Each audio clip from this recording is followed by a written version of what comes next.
On vient d'apprendre que la Cour européenne des droits de l'homme, compétente sur 47 pays européens et dont les décisions sont juridiquement contraignantes pour les 28 États membres de l'Union européenne, a légitimé le code islamique du blasphème dans le souci, écoutez-moi bien, de préserver la paix religieuse en Europe.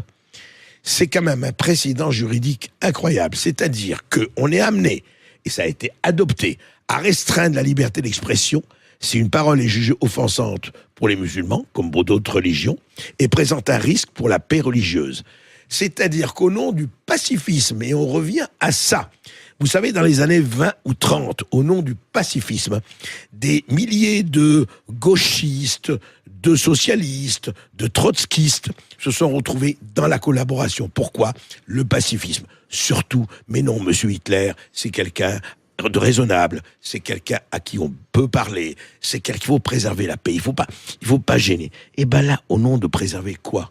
Le problème n'est pas de critiquer les musulmans, le problème n'est pas de critiquer l'islam, le problème est que j'ai le droit d'avoir sur l'islam, le judaïsme, le christianisme, les opinions que j'ai envie d'avoir, et c'est ça ce qui s'appelle la liberté d'expression, la liberté de conscience.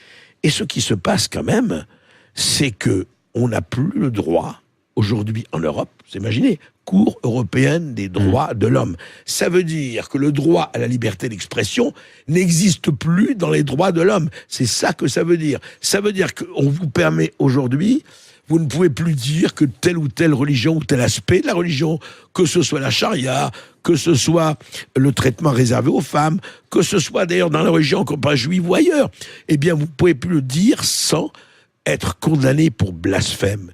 Et ça, c'est ce que veulent tous les intégristes du monde, c'est ce que veulent tous les fanatiques du monde.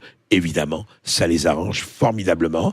La loi sur le blasphème est une loi, pour moi, vraiment, de collaboration, et je dirais plus, comme disait Houellebecq, Michel Houellebecq, de soumission.